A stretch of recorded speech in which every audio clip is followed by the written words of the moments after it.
Assembly जे seat लाइ मैदान में लथल 43 उम्मीदवारनि मां 8 जो तालुक़ सियासी पार्टियुनि सां आहे। नून लीग NA-120 ते नवाज़ शरीफ जी वनी बेगम कलसूम नवाज़ खे उम्मीदवार नामज़द कयो आहे, जॾहिं त यास्मीन राशिद तहरीक इंसाफ तरफ़ां मैदान में लहंदी। पीपुल्स पार्टी फैसल मीर खे मैदान में लाथो आहे, पर असुल मुक़ाबिलो नून लीग ऐं PTI विच में थींदो। NA-120 ते नंढी चूंड लाइ बैलेट पेपर फ़ौज जी निगरानी में इलेक्शन कमीशन हवाले कया विया हुआ, जॾहिं त सामान पहुचाइण वारो अमल बि मुकमिल कयो वियो आहे। बैलेट पेपर फ़ौज जी निगरानी में पोलिंग स्टेशन ते पहुचाया विया आहिनि। प्रिज़ाइडिंग ऑफिसरनि खे बैलेट पेपर ऐं ॿियो सामान बि ॾिनो वियो आहे।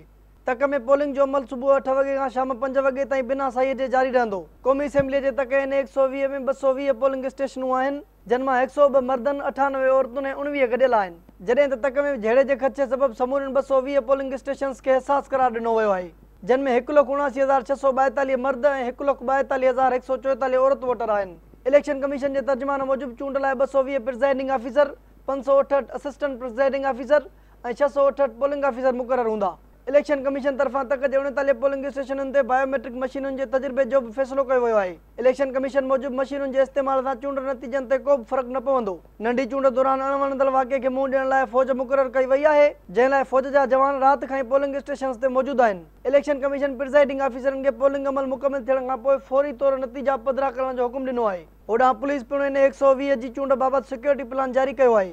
DIG operations doctor Haider Ashraf मूजिबि तक में हथियारनि जी नुमाइश ते मुकमिल पाबंदी हूंदी।